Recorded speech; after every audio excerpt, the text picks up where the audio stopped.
Hey, it's Ramey here at the UMI Performance Race Shop with another product spotlight. This time I'm in front of our very popular 2046 kit, Rear Coil Over Kit for 1982 to 2002 Camaro and Firebird.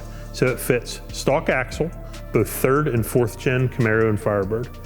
Pretty neat stuff here. We have the coilover top, teardrop bracket we call it, fits in the stock spring pocket location. Then the top of the double shear shock goes in here. Then we have this bracket that goes on the lower part of the axle. The damper fits here, so it's going to go right there. It's going to hold the car up with available springs. So the spring can be anywhere from 110 to 275 pounds. The part number dash whatever indicates the spring rate. We also have different shock lengths, so you can have +1 to -1 stock height or pro touring style lowering, 3 different ranges.